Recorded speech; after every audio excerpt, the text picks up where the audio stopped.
Hello guys, আজকে সকাল থেকে আমি কি করলাম, কি খেলাম, কোথায় গেলাম, কি করলাম সব আপনাদেরকে শেয়ার করব। গাইস, আজকের ব্লগটা শুরু হচ্ছে একদম সকাল থেকে। আমরা কয়েকদিনের জন্য গিয়েছিলাম আমাদের খালামণিদের বাসায় বেড়াতে। সো সেখান থেকে বেড়ানো শেষ করে আমরা রওনা দিয়ে দিলাম বাসার উদ্দেশ্যে। পথে দেখতে পেলাম সুন্দর একটা তাজমহল, যার উপরের অংশটুকু ভিডিও করলাম। তাজমহলের উপরের অংশটুকুও ছিল খুব সুন্দর। যেতে যেতে দেখতে পেলাম একটা বড় ক্রেন, যেটা দেখতে খুবই সুন্দর ছিল আর মনস্টার মতো খুব বড়।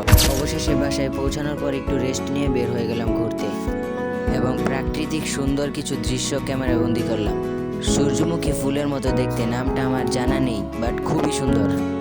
ঘুরতে ঘুরতে আমি আমার ছোটবেলার স্মৃতির একটা জায়গায় গেলাম। ছোটবেলায় আমি যেই মাদ্রাসায় পড়তাম, আজ অনেক দিন পর সেই মাদ্রাসায় গেলাম, কিন্তু গিয়ে দেখলাম জায়গাটা একদম নির্জন। কোনো ছাত্র নেই, কোনো শিক্ষক নেই, কোনো মানুষের আনাগোনাও নেই। পুরো মাদ্রাসাটা নীরবে দাঁড়িয়ে আছে। জায়গাটা দেখে ছোটবেলার অনেক স্মৃতি মনে পড়ে গেল।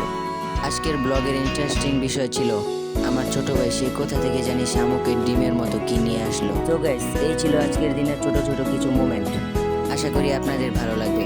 যদি ভিডিওটা ভালো লাগে একটা লাইক দিবেন, কমেন্ট করে মতামত জানাবেন আর চ্যানেলটা সাবস্ক্রাইব করে পাশে থাকবেন। See you in the next vlog. Allah Hafiz.